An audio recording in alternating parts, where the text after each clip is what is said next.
Hello. Just wanted to give you an update on Deshaun Watson. There is an investigation, according to Roger Goodell, uh, confirms the league investigation of Deshaun Watson. The NFL is investigating the 22 civil claims pending against Texan quarterback Deshaun Watson. At least two of the women suing Watson have agreed to meet with league investigators. Commissioner Roger Goodell was asked about Watson on ESPN before the draft Thursday night. So last week there was a draft, if you follow sports, and he gave a non-update. And he says we're obviously following that and looking at that ourselves. Goodell said via My Sports Update, there are important steps that will be taken as part of our personal conduct policy. When we get to that point, we will certainly make a decision.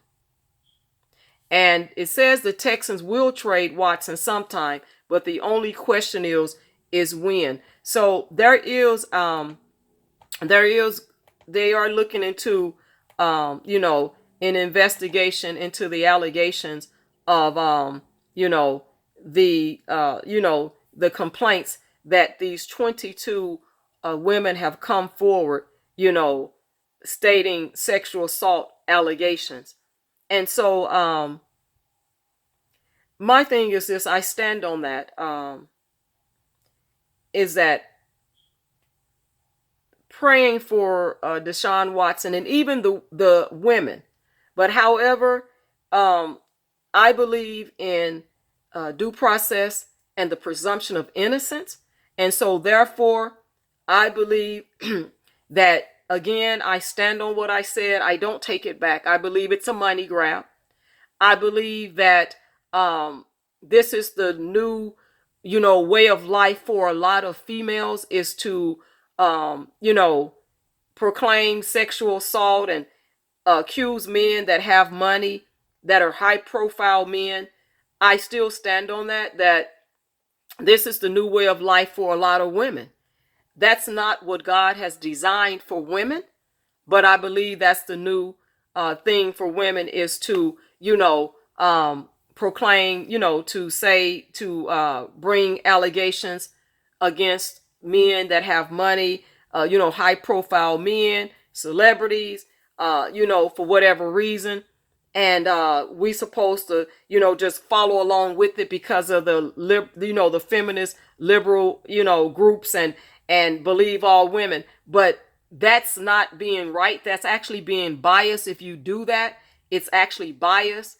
And if you have men in your family, I would encourage you to reconsider if you are doing that, because a lot of times when people jump on bandwagons and say, oh yeah, I believe that's what they're doing, I believe that, a lot of times it comes out later that the allegations are not true. And we see that a lot in what's going on with R. Kelly, is that a lot of people have gotten on platforms and expose themselves, and the more people talk, the more they expose themselves, and the more the truth comes out that that R. Kelly is innocent, that he didn't do those things. And I believe that, just like I said, based on what I've seen, read, and heard in my own research, he's not guilty of those things. And I say free R. Kelly. And I say that Deshaun Watson, you stand firm on your innocence and do what you got to do, brother. Stand firm. You don't owe these women anything. You don't owe them anything, and it's not illegal. If you've dated multiple women, it's not illegal. There's nowhere that it's illegal to do so. But again, everybody wants to jump on these, these bandwagons and this barrel crabs in a barrel, and I want to go along with what I feel is, everybody else is doing. But right is right and wrong is wrong.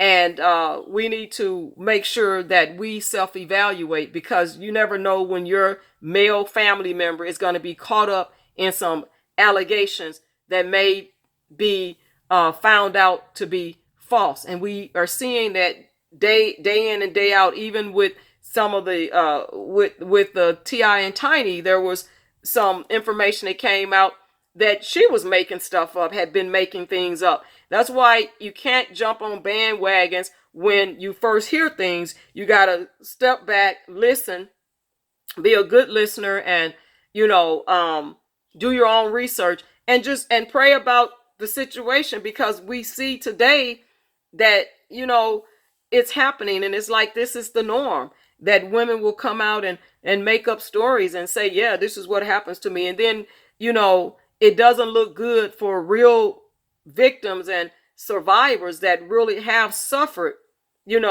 abuse and sexual assault and things like that. And then we look at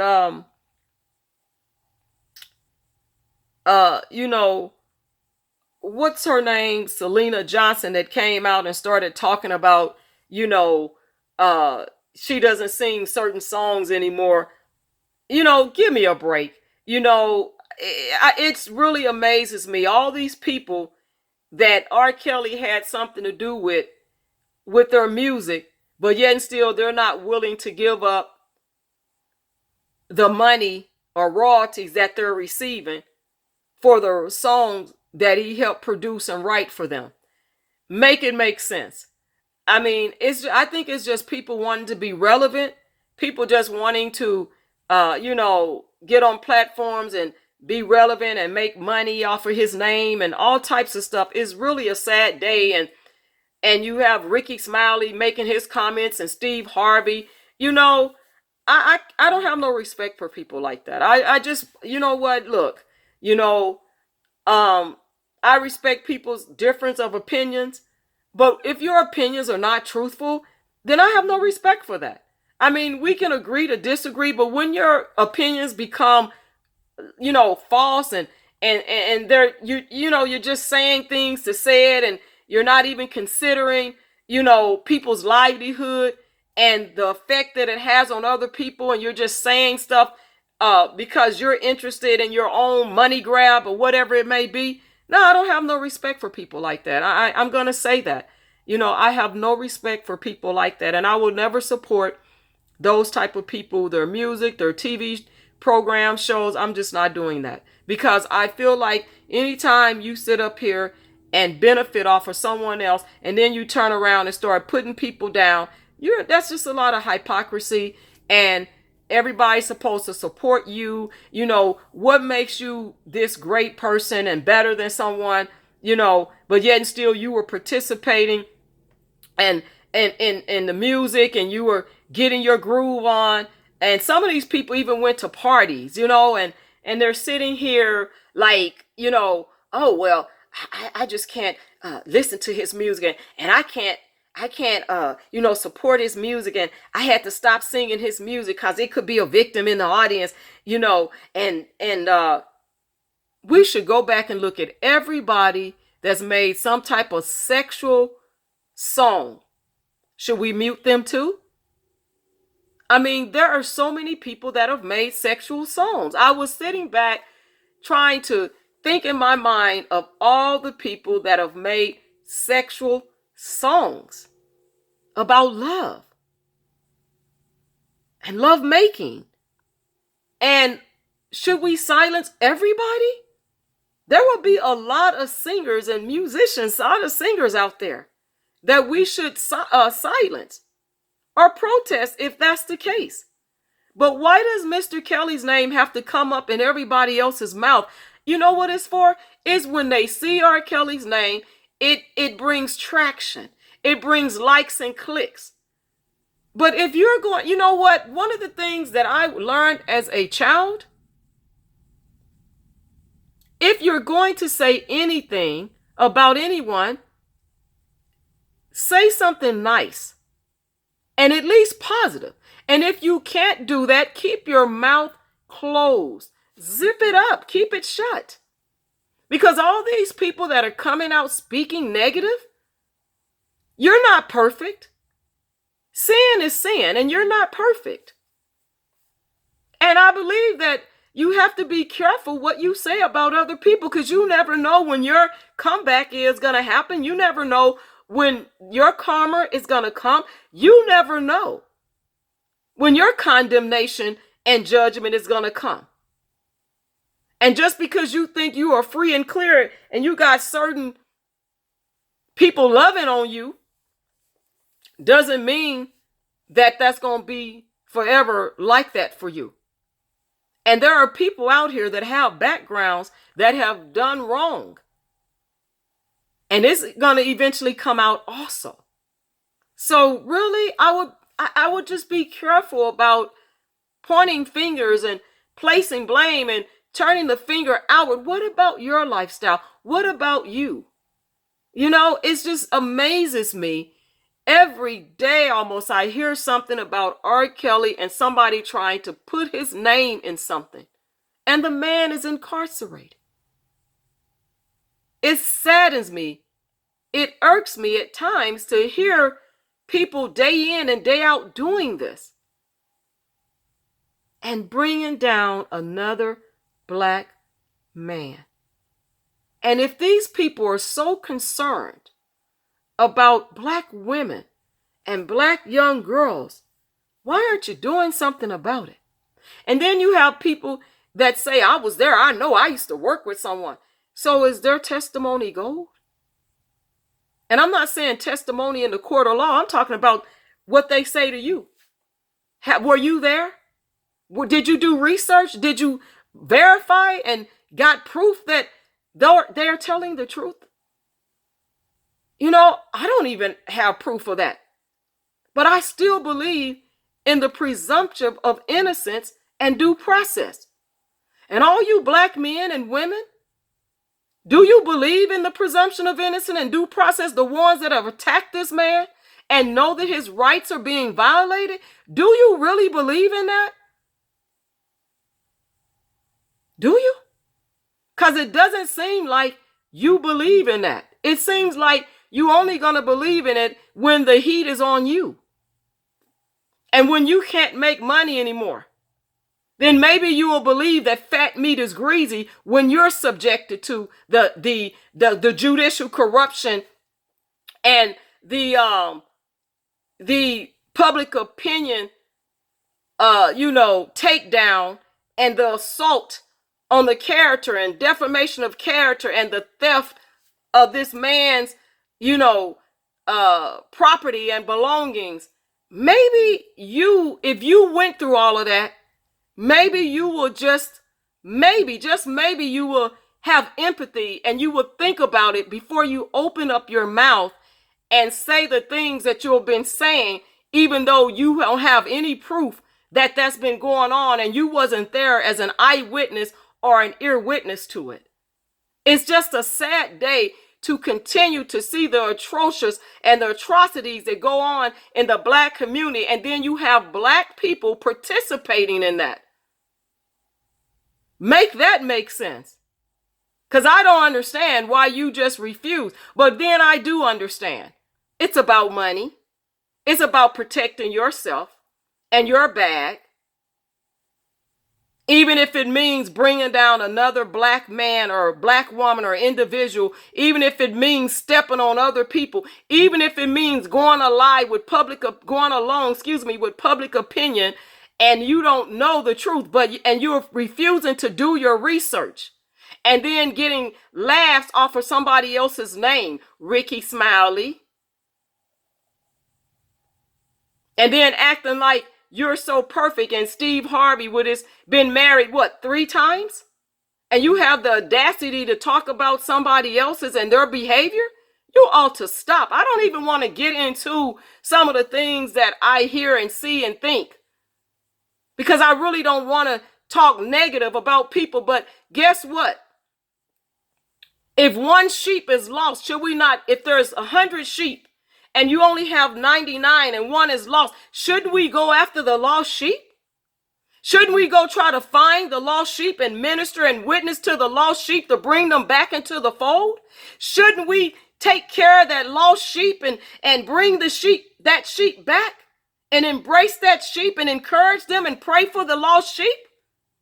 That's what my Bible says. I don't know about your Bible and what you've been reading. But if there's 99 sheep and one is lost, shouldn't we try to find the lost sheep? I don't get it. You just throw people away without even any proof, just based on hearsay and some allegations. And people have come out and even said they weren't victims, that they were just scorned women, but yet still. And you have the parents saying all type of stuff and making up things and trying to make everybody believe a certain narrative, and then get mad when someone exposes them and they're angry. And then you have people that have criminal backgrounds that are facing jail sentences, and they're pretending to be sick and they lie. Really? One of the things is, and I believe I said this on a couple of videos ago, if you're really remorseful for what you've done, little Larry, if you really are remorseful, tell the feds that you lied. Tell them that you got people to lie and flip and make up stories. That's important. Tell the truth. You want the wrath of God to be brought up on you and God's condemnation? Or do you want God to show mercy on you and forgive you of your trespasses and your false allegations and accusations? I don't get it. I just don't get it. And I'll never, ever stop believing in the presumption of innocence and due process. I cannot participate in bringing down another black man, and especially when the allegations point towards being false. It's unreal to me. But it's real. It's like you wake up and you pray and you go to bed praying and you pray throughout the day. And you hope that some of these people, you hope they get it. You hope that they get it. You hope they do. But we do have to keep praying. We do have to keep praying. Keep praying and keep doing the work, and don't give up, and continue to do our research, because it's important, but it's also important to do what's right, and to live according to the biblical standards that, that God has called us to, and what He expects from us. It's important to do that. And I just pray for these people's salvation. But it's really up to them. They have to ask for forgiveness and repent and turn towards Christ. Turn back to Him. Because if you don't, you're going to continue to face those trials and tribulations and trouble in your own life. It's crazy. It's really crazy. But you know what? Don't forget to send an email to Nobody's Anything, Free R. Kelly. God bless you all.